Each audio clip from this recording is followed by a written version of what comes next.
Okay, this is unit 108 prior to the demolition. As with the other units, this unit is in use.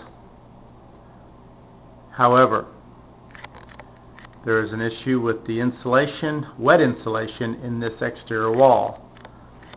Although the insurance company was not here and therefore seems to think that that wall is not involved or that the damage is minimal, we feel like the demolition that we're going to do today will show otherwise.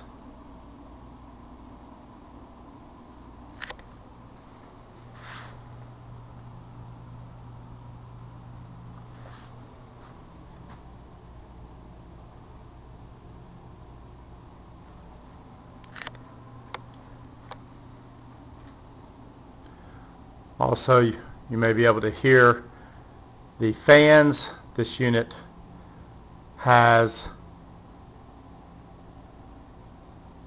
an AC fan that is running constantly to try and keep the odor from the moisture at a minimum and keep this room where it can be occupied.